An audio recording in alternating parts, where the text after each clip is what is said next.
Dasar Agri Komoditi Negara 2021-2030 lebih mampan berdaya saing selepas norma baharu pasca COVID-19. Penilaian risiko SOP Umrah dimuktamad bulan depan. Assalamualaikum dan salam sejahtera. Saya Nizamiah Asikin Muhammad Zukni dalam Utama 7 pagi.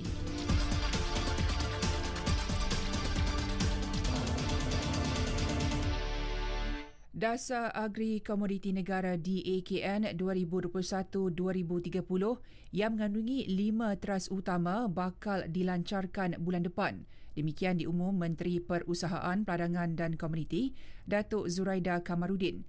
5 teras utama yang diketengahkan dalam dasar baharu itu ialah kemampanan teknologi nilai tambah, keterangkuman serta perkongsian sumber dan kekayaan. Kata beliau, ia telah diluluskan di peringkat Kabinet, antara lain boleh membantu tangani kempen isu anti sawit.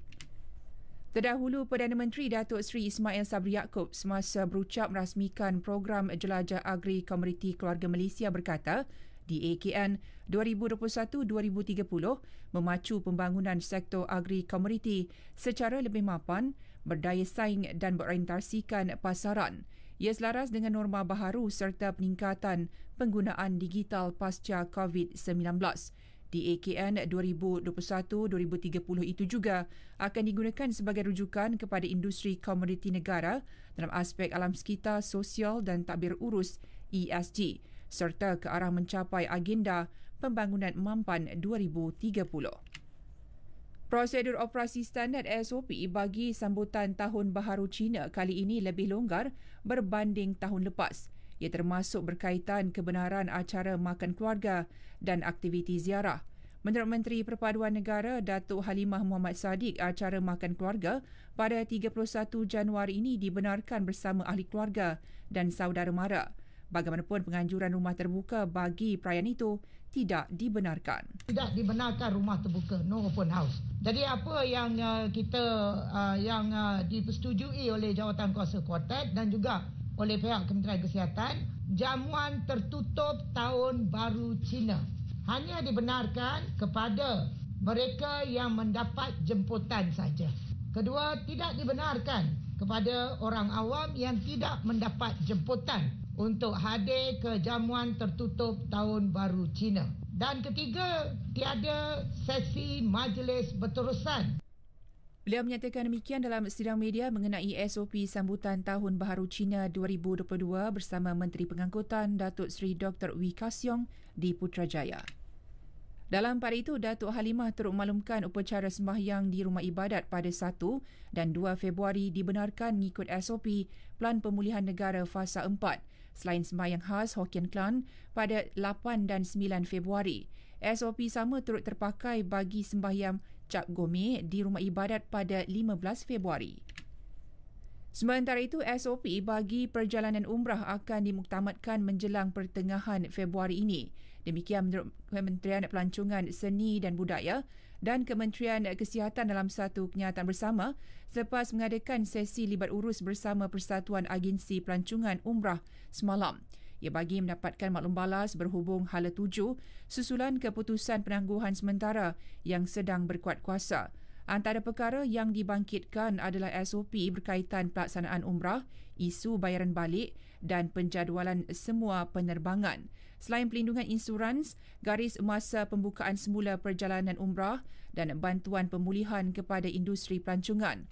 Kedua-dua kementerian menyatakan komitmen untuk memperincikan dan memperhalusi setiap isu serta cadangan yang dikemukakan. Seterusnya membentangkan cadangan penambahbaikan kepada mesyuarat Kuartet Menteri COVID-19 akan datang. Dalam pada itu, sebanyak 3,229 kes jangkitan baharu COVID-19 dilaporkan semalam. Perkembangan itu dikongsi Ketua Pengarah Kesihatan Tan Sri Dr. Nur Hisham Abdullah. Jumlah kumulatif kini 2,817,163. Beliau berkata daripada jumlah kes baharu yang dilaporkan 1.2% atau 38 kes adalah kategori 3, 4 dan 5. Manakala 98.8% terdiri daripada kategori 1 dan 2. Sementara seramai 2,848 pesakit dilaporkan pulih. 20 kluster baharu turut dikesan dengan 201 kluster masih aktif. Syarikat yang ingin dapatkan perkhidmatan suntikan penggalak secara berkumpulan kepada pekerja boleh dapatkan melalui program PPV jangka luar. Kosnya percuma. Majikan dilarang kenakan sebarang bayaran kepada pekerja. Berita seterusnya, pengguna jalan raya mesti diberi pilihan untuk pembayaran tol. Ini sama ada mahu menggunakan sistem identifikasi frekuensi radio, RFID, Touch and Go atau Smart Tag. Itu kata Perdana Menteri Datuk Seri Ismail Sabri Yaakob. Menurutnya, perkara itu diputuskan dalam mesyuarat Kabinet semalam. Kabinet berpendapat pengguna mesti diberi pilihan seperti sewaktu Touch and Go diperkenalkan di peringkat awal dengan pembayaran secara tunai masih diteruskan. RFID katanya adalah projek rintis dan ia akan mengambil masa untuk disesuaikan.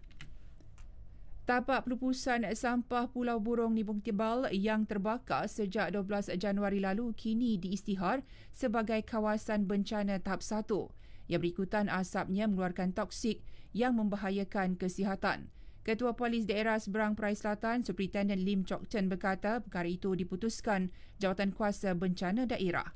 Cuma orang kata declare, bukan gazetted. So kawasan yang diisytiharkan dia cuma di pusat pelupusan sampah. Itulah tempat saja yang diisytiharkan sebagai kawasan itu bencana.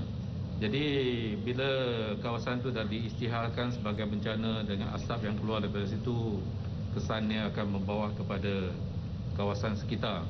Sementara itu, Pengarah Jabatan Alam Sekitar Sharifah Zakiah Said Shahab memaklumkan kepekatan tahap pencemaran udara di kawasan tersebut berkurangan dan menunjukkan perkembangan positif. Perkembangan luar negara. United Kingdom mengumumkan akan menarik balik semua sekatan yang diperkenalkan untuk mencegah wabak COVID-19 di seluruh England. Ia susulan varian Omicron telah mencapai tahap kemuncak penularannya. Arahan bekerja dari rumah ditarik balik serta-merta. Mulai minggu depan, semua penduduk juga tidak lagi diwajibkan memakai pelitup muka termasuk menggunakan pas COVID-19. Perdana Menteri Boris Johnson berkata sambutan luar biasa terhadap suntikan dos penggalak menyokong beliau untuk membuat keputusan itu. Sehingga semalam, 90% individu berumur 60 tahun ke atas telah menerima dos penggalak. Perkembangan itu menyaksikan kes positif yang dilaporkan sejak kebelakangan ini semakin berkurangan. Amerika Syarikat mengagihkan dana berjumlah $1.1 bilion bagi pemulihan kawasan hutan simpan Everglades di Florida. Menurut White House, peruntukan itu diluluskan Kongres pada November tahun lepas. Ia menerusi pakej infrastruktur yang diperkenalkan pentadbiran Presiden Joe Biden yang keseluruhannya bernilai $1.2 trilion. Everglades merupakan projek pemulihan ekologi terbesar di dunia, terdiri daripada hutan bakau, paya rumput dan hutan pine seluas 1.5 juta ekar dengan ekosistem subtropika. Kawasan tersebut terdedah kepada kenaikan paras air laut akibat peningkatan suhu disebabkan perubahan iklim. Sukan susulan keputusan mengejut pemain perseorangan lelaki negara Lee Zijia meninggalkan Persatuan Badminton Malaysia BAM. Presidennya, Tan Sri Muhammad Norzal Zakaria mengesahkan telah menerima surat keluar BAM daripada Zijia pada 11 Januari lalu. Menurut beliau, keputusan sama ada Zijia akan meneruskan bersama BAM atau sebaliknya akan diumumkan esok. Namun beliau mengatakan bahawa beliau bukan Datuk Lee Chong Wei, beliau tidak boleh tahan pressure. Beliau rasa mahukan mencapai apa yang beliau inginkan dengan cara beliau sendiri dan space dengan beliau mesti tanpa kengkangan ataupun regimented. So I think we respect views of everyone. Pencapaian membanggakan yang diraih Zijia sepanjang bersama BAM adalah menjuarai kejohanan All England tahun lalu. Beralih ke bola sepak Liga Perdana Inggeris EPL. Tottenham Hotspur menewaskan Leicester City 3-2 dalam aksi yang berlangsung di Stadium King Power awal pagi tadi. Pemain sepanan Steven Bergwijn muncul wira apabila menjaringkan 2 gol pada masa kecederaan. Satu lagi gol Spur dihasilkan Harry Kane pada minit ke-38. Sekaligus membolehkan Spur menyelamatkan 3 mata ketika pasukan itu memburu penamat Liga dalam kelompok 4 terbaik. Spur kini berada di kedudukan ke-5 Liga dengan kutipan 36 mata, kurang 1 mata untuk memintas West Ham di tangga ke-4.